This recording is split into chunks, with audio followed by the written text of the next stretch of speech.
ॐ ज्ञानतिमिरान्धस्य ज्ञानञ्जनशलाकया चक्षुरुन्मिलितं येन तस्मै श्रीगुरुवे नमः। नमो विष्णुपादाय कृष्णप्रेष्ठाय भूतले श्रीमते भक्तिवेदान्त स्वामिन्निति नामिने। नमस्ते सारस्वते देवी गौरवाणी प्रचारिणे निर्विशेष शून्यवादी पाश्चात्यदेशतारिणे नित्यानन्दनमस्तुभ्यं प्रेमानन्दप्रदायिने कलौ कल्मषनाशाय जानुवापते नमः। नमो महावदन्याय कृष्णप्रेमप्रदायते कृष्णाय कृष्णचैतन्य नामने गौरतुसे नमः। जय श्री कृष्ण चैतन्य प्रभु नित्यानंद श्री अद्वैत गदाधर श्रीवासादि गौर भक्त वृंदा। हरे कृष्णा कृष्णा कृष्णा हरे हरे हरे राम राम राम हरे हरे।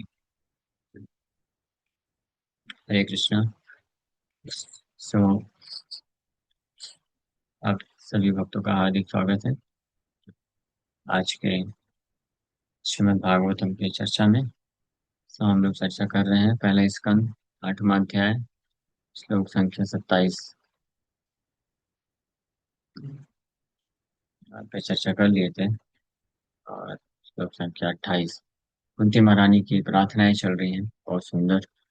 मन्ये त्वाम कालमीशानम अनादि निधनम विभुम समम चरंतम सर्वत्र भूतानां यन्वितः कलि।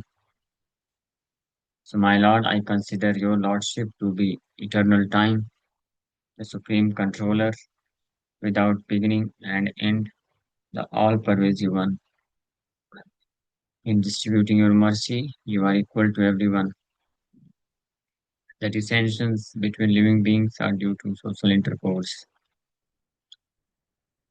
ये भगवान, मन्ये त्वाम कालम ईशानम, आई कंसिडर यू। पिछले कई श्लोकों में कुंती देवी भगवान को प्रणाम कर रही हैं।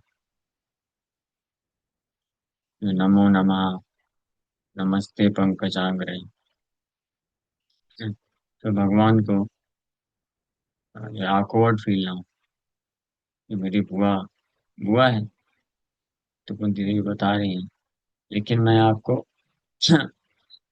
जस्ट अपना एक भतीजे के रूप में नहीं देखती। समन्वय त्वाम कालम ईशाना, मैं आपको परम भगवान और काल के रूप में देखती हूँ।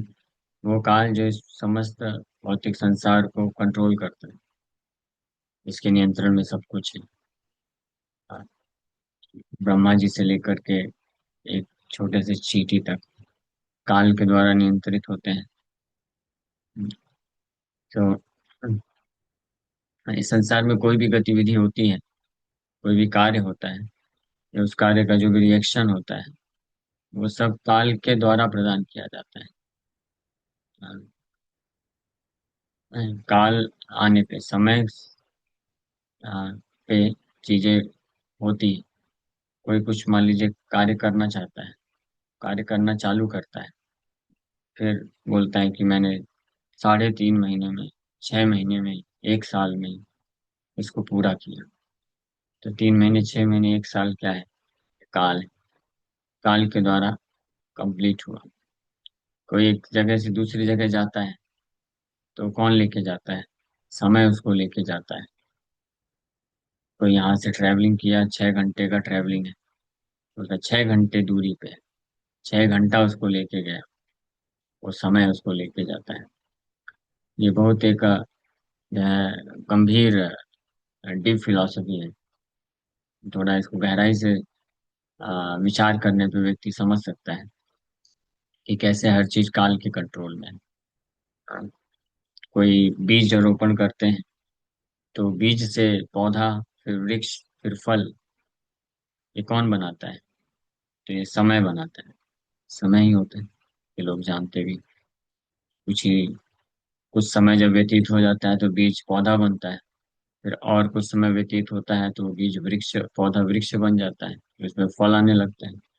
फिर फल वो जब टूटता है तो वही फल फाइनली फिर डिस्ट्रॉय भी होता है काल के द्वारा। तो काल सृष्टि करता है और उसका जो है मेंटेनेंस होता है, और फाइनली फिर काल के ही प्रभाव से वो नष्ट भी हो जाता है। संसार में हर जीवात्मा जन्म लेते हैं और धीरे धीरे ग्रो करते हैं काल के प्रभाव से। डेट ऑफ बर्थ क्या है? ये समय ही। फिर 20-25 साल का हो जाता है, 30-35-40-50-60 साल, 65 साल, 70 साल, तो बूढ़ा होने लगता है। तो बूढ़ा क्यों होता है? क्योंकि 60-65-70 साल हो गया। फिर फाइनली मृत्यु क्यों हो जाती है? क्योंकि उसका डेट ऑफ डेथ आ गया, काल आ गया। काल के आने से जन्म होता है, और जब काल आता है तो बूढ़ा भी हो जाता है। काल के आने से मर भी जाता है व्यक्ति। ये वही काल के कारण कोई बहुत सुखी होता है, बहुत ज्यादा संपन्नता को प्राप्त कर लेता है, लेकिन उसी काल के प्रभाव पे फिर कभी वो दुखी भी हो जाता है। इस प्रकार से जो काल है वो नियंत्रित करता है। तो ये जो काल है, जो कि कालेन सर्वत्र कबीर रमहसा, इसके इफेक्ट को कोई अवॉइड नहीं कर सकता है। अनअवॉइडेबल इफेक्ट ब्रह्मा जी के भी कंट्रोल में नहीं। कई करोड़ों अरबों खरबों वर्षों तक ब्रह्मा जी जीते हैं, लेकिन जब वो काल हो गया उनका, वो काल आया तो ब्रह्मा जी को भी मरना पड़ता है। हर चीज काल के नियंत्रण में है। तो वो काल मैं समझती हूँ कि वो काल आप हो, जो हर पूरे सृष्टि को नियंत्रित करता है। वो काल आप हैं। ईशाना, ईशाना मतलब कंट्रोलर। अनादि, अनादि मतलब अनादि निधनम। क्योंकि बाकी संसार में हर चीज जो है काल के प्रभाव से उसका सृष्टि होता है, शुरुआत होती है और अंत भी होता है। इसलिए क्योंकि कृष्ण ही काल है, तो इसलिए कृष्ण का कोई आदि और अंत नहीं। क्योंकि जिस भी वस्तु का या व्यक्ति का आदि या अंत होता है तो वो काल के नियंत्रण में होता है।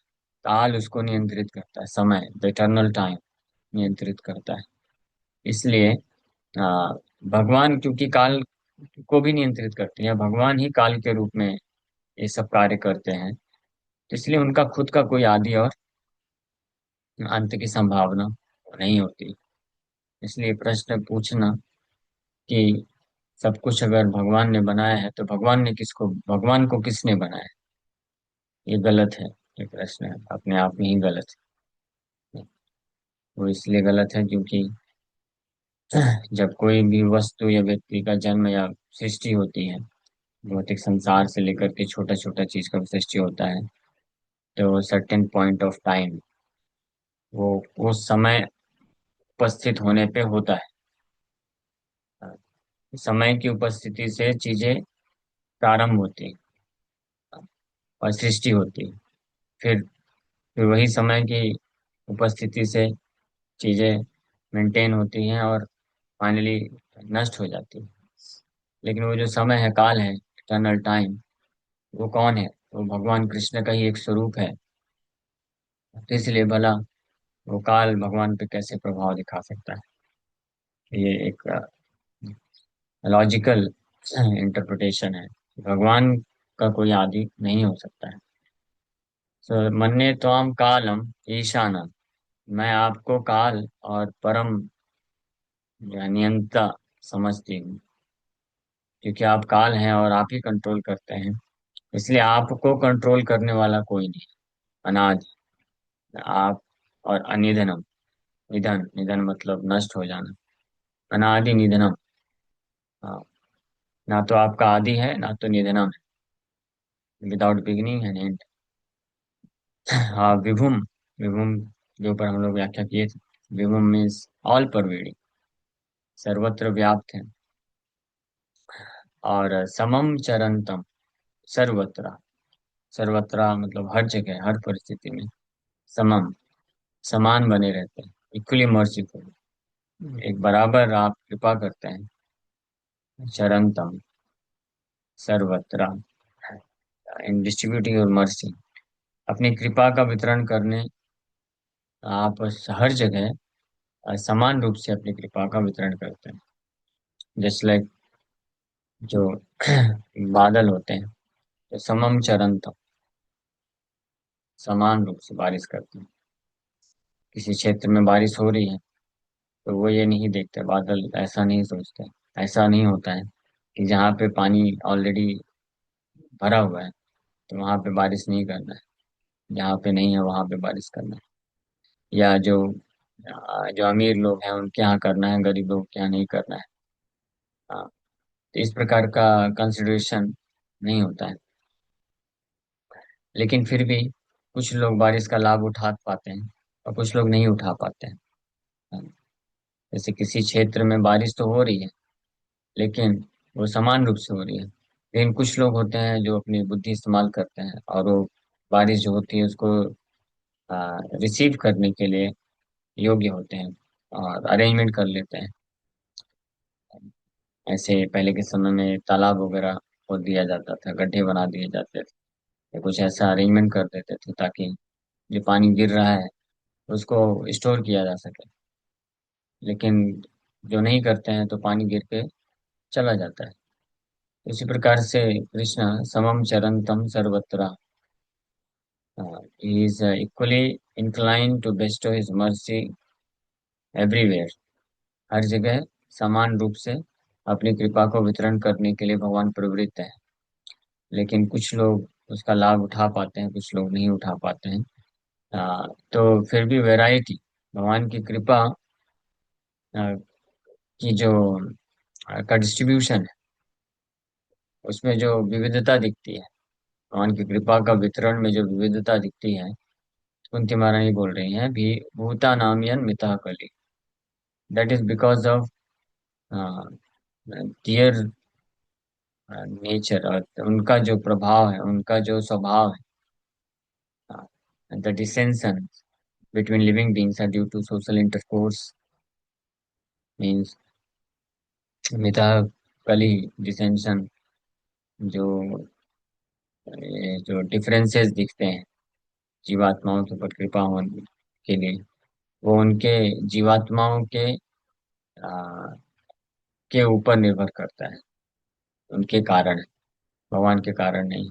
इस एग्जाम्पल दिया बारिश का, तो कुछ लोग उसका पूर्ण लाभ उठा करके अरेंजमेंट कर देते हैं ताकि स्टोर किया जा सके, कुछ लोग नहीं कर सकते। तो इस श्लोक में कुंती देवी आ, भगवान कृष्ण को पहले तो स्वीकार करते हैं, वन्य तो हम कालम ईशानम अनादि निधनम विभुम समम चरंतम सर्वत्र भूतानां यन्मिथा कली।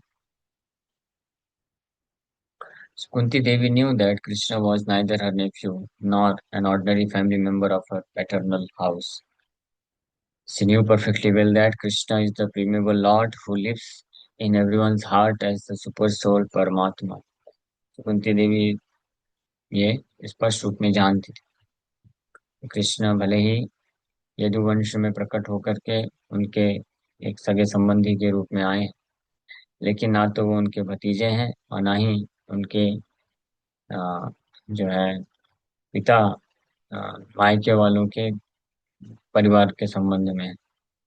हाँ, वो निष्पूर्ण रूप से जानती थी कि कृष्ण जो है वो आदि पुरुष है। हाँ, कालम, कालम ईशान, ईशानाम है प्रकृति परम, जो हर किसी के हृदय में परमात्मा के रूप में है।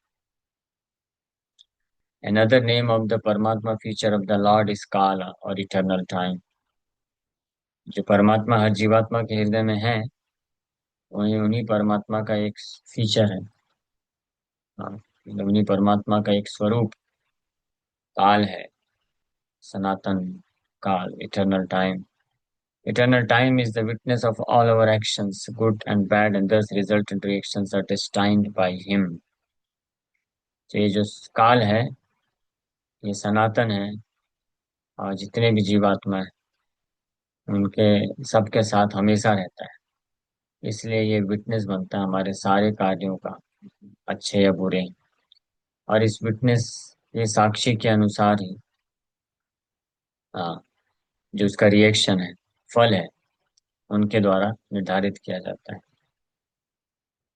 इसलिए बोलते हैं ना, कि किसी के जीवन में कुछ होता है, कोई बहुत अच्छा व्यक्ति बहुत जो है बहुत ऐश्वर्य प्राप्त कर लेता है, बहुत नेम फेम प्राप्त कर लेता है, बोलते हैं समय समय की बात।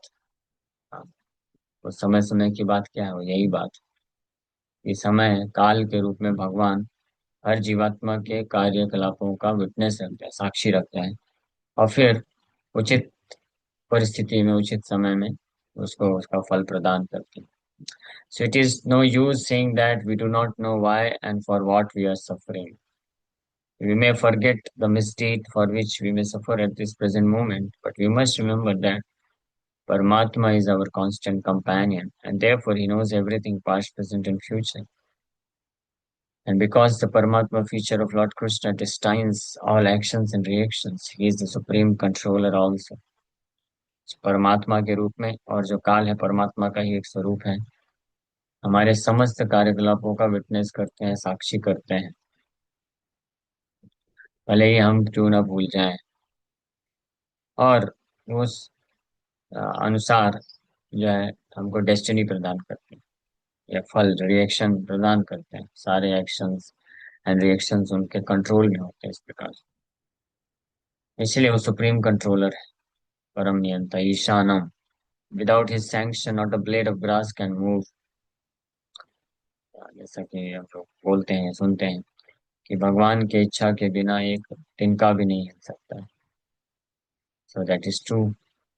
वो परफेक्ट रूप में वो सत्य है, इसमें कोई डाउट नहीं। Without his sanction, not a blade of grass can move. The living beings are given as much freedom as they deserve, and misuse of that freedom is the cause of suffering. जो जीवात्मा है, इतना स्वतंत्रता प्राप्त करते हैं जितना deserve करते हैं, और उस स्वतंत्रता का गलत इस्तेमाल करना ही उनके जो है कष्ट का, अनेकों प्रकार के दुख का कारण बनता है। The devotees of the Lord do not misuse their freedom, and therefore they are good sons of the Lord.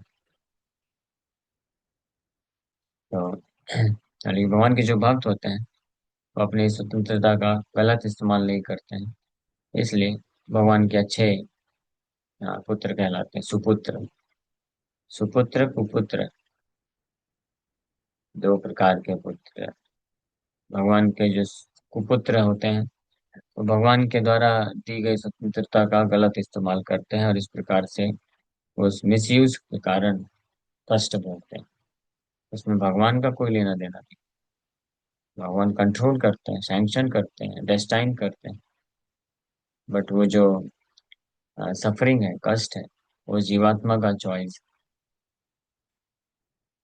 So others who misuse freedom are put into miseries destined by the eternal Kal. The Kal offers the conditioned souls both happiness and miseries. ये दोनों ही चीज offer की जाती है भगवान के द्वारा, इसीलिए समम चरंतम बोला गया है। लेकिन जीवात्मा के ऊपर है, वो चूज कर सकता है उसको क्या चाहिए। It is all predestined by eternal time. Both happiness and miseries, सुख और दुख दोनों ही काल के द्वारा प्रीडिस्टाइंड होता है, इस पहले से ही सुनिश्चित कर दिया जाता है, ऑलरेडी डिस्टाइंड है। जैसे 2-3 दिन पहले वो चर्चा कर रहे थे।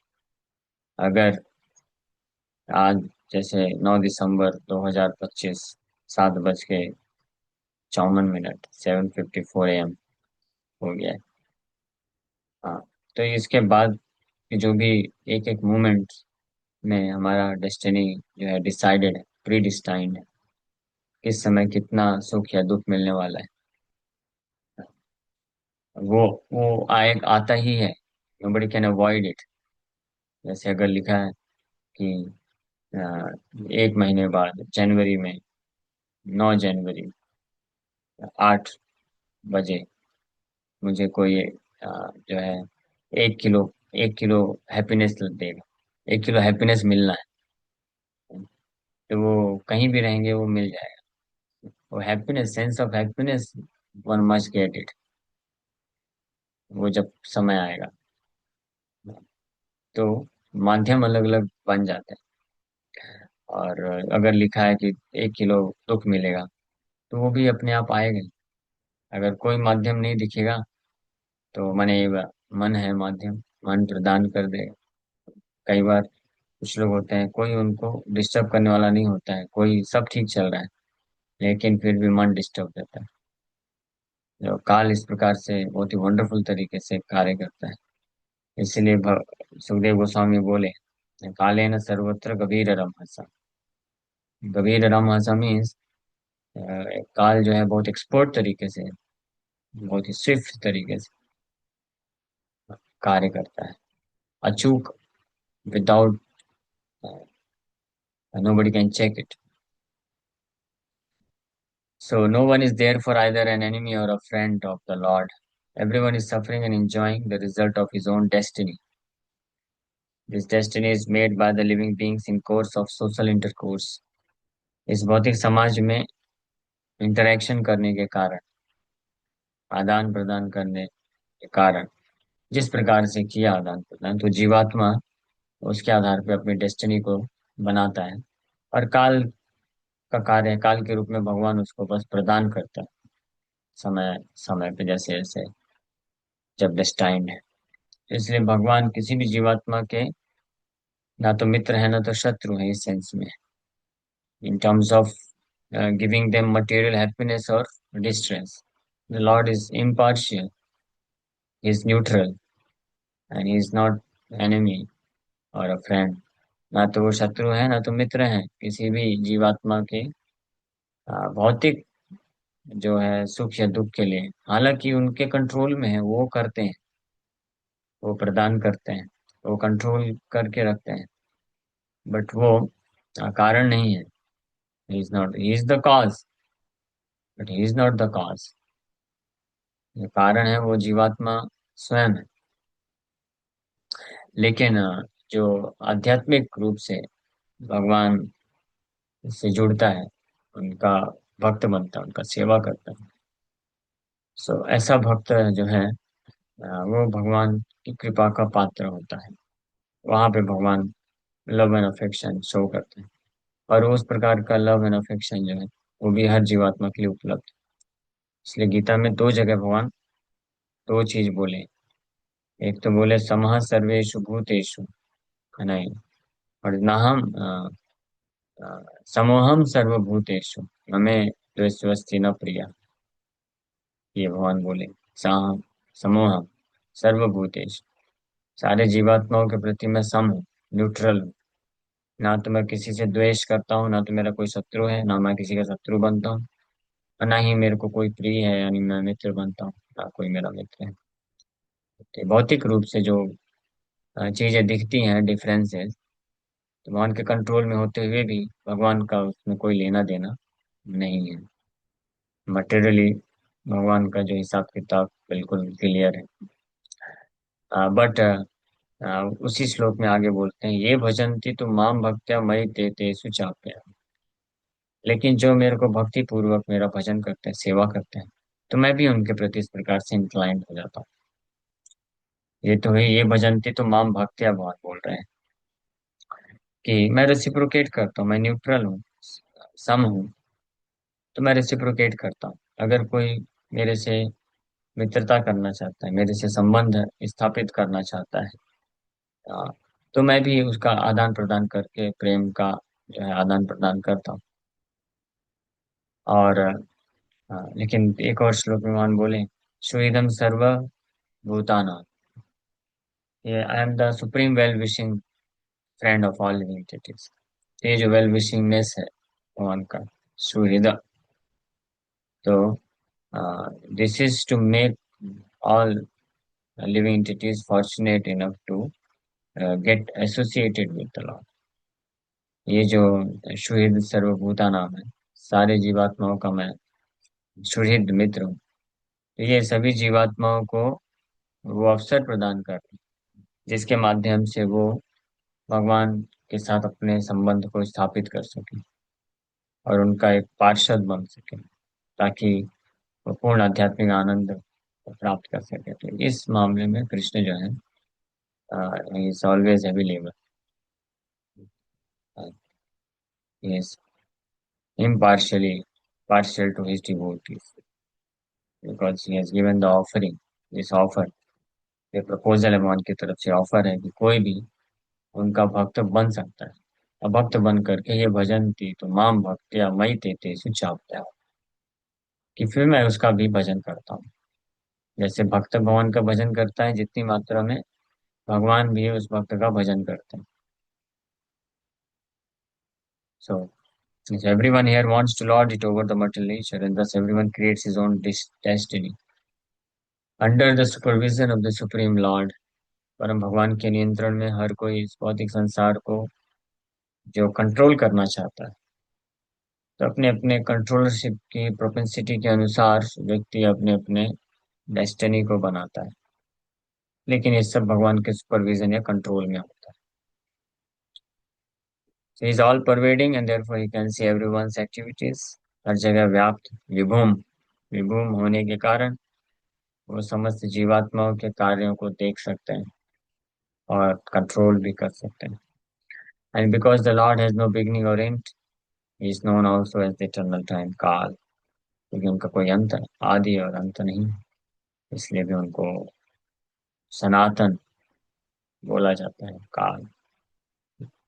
इस श्लोक में कुंती महारानी इस प्रकार से भगवान को प्रार्थना करती हैं। यहीं पे विराम करेंगे। अगले श्लोक में कुंती महारानी बोलेंगे कि हालांकि भगवान को बोल रही हैं, यहाँ पे प्रार्थना कर रही हैं कि आप काल हैं, आप ईश हैं, अनादि निधनम, आप विभुम हैं, हर जगह हैं आप, समम चरंतम सर्वत्र, बट नवेद कश्चित भगवान से कीर्षितम, आपके कार्य को कोई समझ नहीं सकता है। तवे अहमानस्य नृणाम विवडम्बनम नयस्य कश्चित् तैतुवस्ति कर्हिचित् द्वेषस्य च यस्मिन् विषमा मतिर्नृणाम। तो इस श्लोक में हम लोग कल व्याख्या करें। Thank you very much. Hare Krishna. किसी भक्त का कोई प्रश्न है तो पूछ सकते हैं। हरे कृष्णा। हरे कृष्णा प्रभु जी। धन्यवाद हरे प्रणाम। कृष्ण। धन्यवाद प्रणाम। प्रभु जी, मेरा सवाल है, भगवत धाम में कृष्ण जी के साथ मतलब जितने रहते हैं सभी, अ, मतलब जीव पूरा सच्चिदानंद रहते हैं, खुश रहते हैं। उनको कृष्ण मिल गए मतलब उनके साथ रहना मतलब हर एक चीज कंप्लीट है। सो फिर उसके बावजूद भी हम धरती पे मतलब यहाँ गिर कैसे गए भौतिक जगत में? और जो वहाँ पे रहते हैं सुनते हैं वो कभी मतलब दोबारा मतलब जन्म मृत्यु में नहीं पड़ते हैं। सो इस बार मतलब ऐसा कैसा हो सकता है कि हम कैसे हो इसका गए? ठीक इसका ठीक ठीक प्रकार से जो उत्तर है, आपको वहां पहुंचने पे भगवान कृष्ण ही प्रदान कर सकते हैं। प्रभुपाद जी, ये प्रश्न पूछा गया, प्रभुपाद जी बोले कि हमको अभी ये जानना इतना इम्पोर्टेंट नहीं है कि हम कैसे इस भौतिक संसार में फंस गए, क्योंकि nobody can trace out our history when we got entangled into material existence। बताते हैं प्रभुपाद जी कि कोई इतिहास पीछे जा करके इतिहास खोज ही नहीं सकता है कि हम कब और कैसे गिरे इस भौतिक संसार में। बड़े बड़े ज्योतिष लोग भी नहीं कर सकते।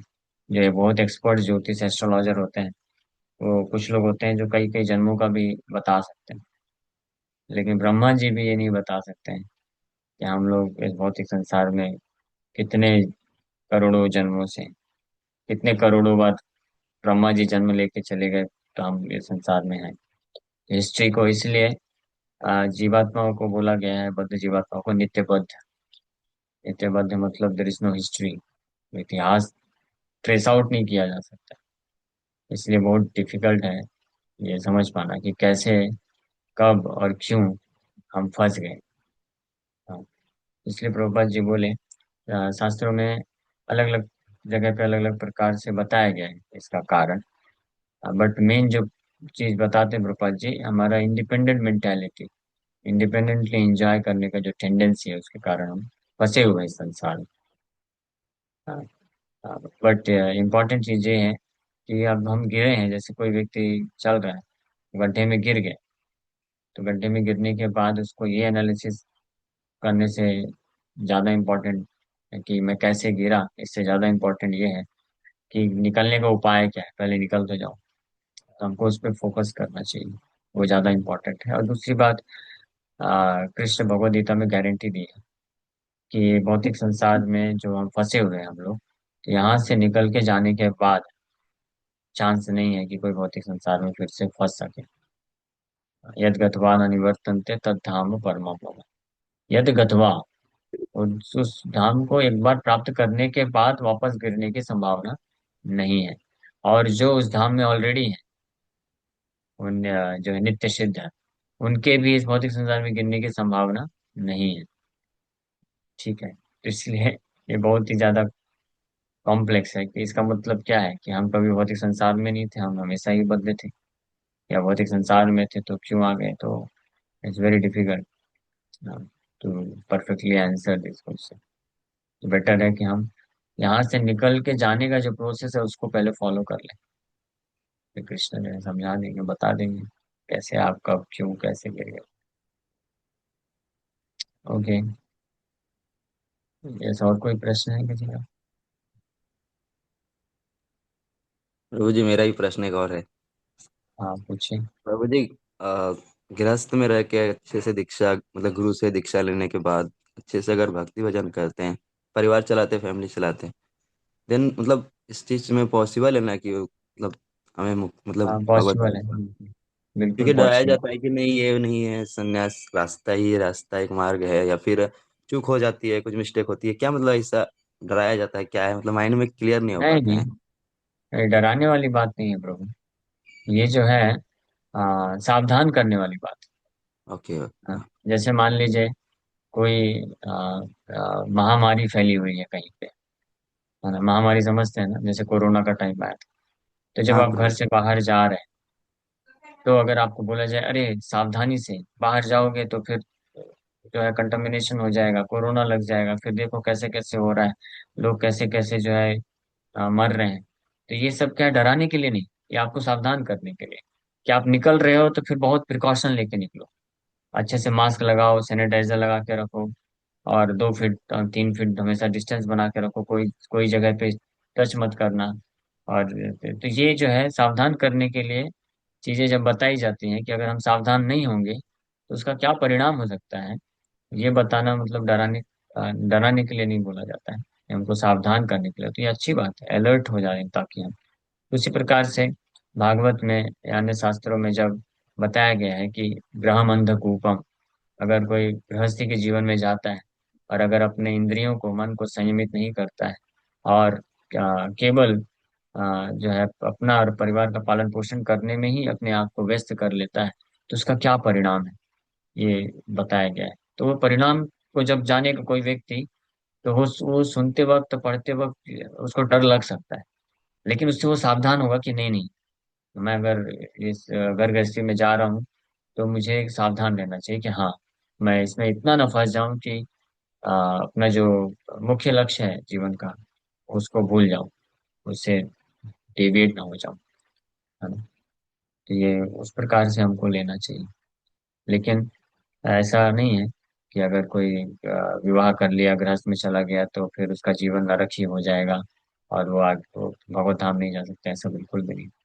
अनेकों महान महान गृहस्थ भक्त हुए हैं, जो कि भगवत भक्ति इंटेंसिटी के साथ करके भगवत धाम को प्राप्त किए। श्री चैतन्य महाप्रभु के ज्यादातर भक्त गृहस्थ ही थे इनफैक्ट। तो ठीक है, बट पॉइंट ये है कि चाहे, इससे कोई फर्क नहीं पड़ता है, चाहे कोई गृहस्थ हो, ब्रह्मचारी है, सन्यासी है, स्त्री है, पुरुष है, बालक है, बूढ़ा है, वो सब एक्सटर्नल डेजिग्नेशन है, बाहरी उपाधियां। पॉइंट ये है कि मृत्यु के समय अंते नारायण स्मृति, मृत्यु के समय अगर कोई समस्त प्रकार की भौतिक आसक्ति से जिसका हृदय मुक्त है और कृष्ण के प्रति ही एकमात्र आसक्त है कोई व्यक्ति, तो बाहरी रूप से वो कैसे भी ड्रेस पहना क्यों ना, वो भगवत धाम के लिए योग्य हो जाएगा। लेकिन अगर कोई सन्यासी ड्रेस में, बाहरी रूप से तो पूरा विरक्त प्रतीत हो रहा है, लेकिन मृत्यु के समय अगर आसक्ति हृदय से पूर्ण रूप से नहीं गई है, तो फिर उसको वापस आके जन्म लेना पड़ेगा। तो ये प्रिंसिपल हमको समझना चाहिए। ठीक है। थैंक यू प्रभु जी, धन्यवाद प्रणाम, Hare Krishna. Okay, Hare Krishna. Okay, Hare Krishna. Thank you very much प्रभु। दंडवत प्रणाम। हरे कृष्णा। हरे कृष्ण। Thank you.